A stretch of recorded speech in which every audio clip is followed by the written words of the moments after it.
Benvenuti tifosi del Napoli. Mettete mi piace al video e iscrivetevi al canale per rimanere sempre aggiornati sulle ultime notizie della nostra squadra del cuore. Vai al video. Umberto Chiariello ha commentato il calciomercato del Napoli a Radio CRC. Il Napoli sa che l'anno scorso non è stato il più forte, ma il migliore. La prestazione è più importante del valore assoluto, intrinseco o dichiarato. L'umiliante esperienza contro l'Arezzo è stata molto utile. Il Napoli sa che una stagione da campioni sarà difficile. Milinković-Savić è pronto, è fatta, ma non arriva.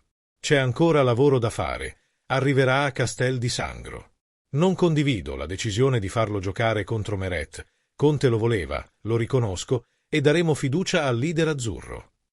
Quanto al terzino, il Napoli si chiede: vale la pena ingaggiare Juanlu per Zanoli?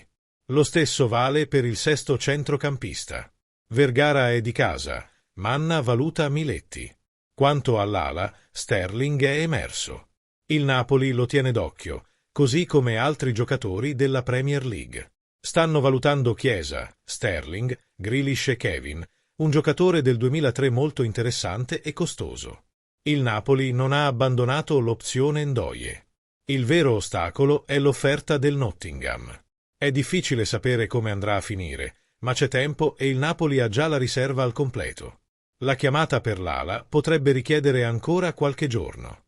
Aspettiamo che questa prima fase di calciomercato si concluda con la cessione di Osimhen. Dicono che è fatta, ma quando sarà fatta? Lo dicono tutti. Ma quando il Galatasaray lo presenterà ufficialmente? Aspettiamo tutti.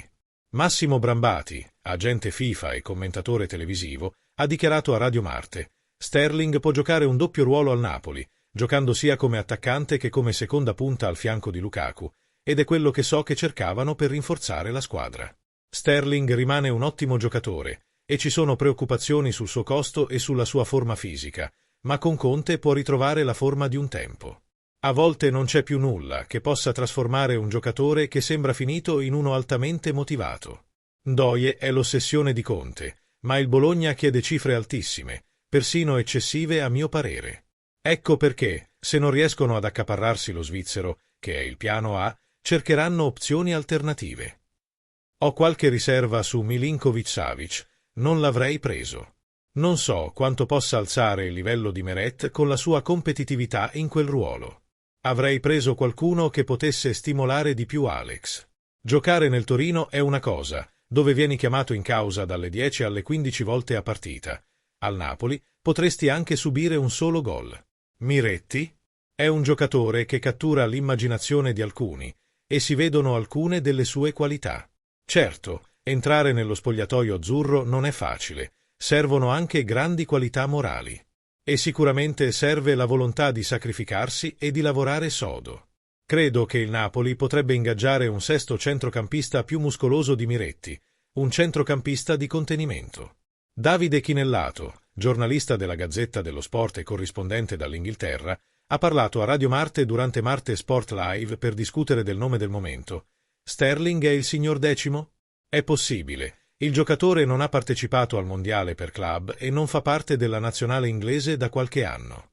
È un giocatore molto offensivo, bravo nel dribbling e nell'uno contro uno, ma non credo che possa dare di più in Premier League, soprattutto considerando la concorrenza. Sterling fa parte di quel gruppo di giocatori del cosiddetto basso mercato inglese che, nonostante questo, fa la differenza in Serie A.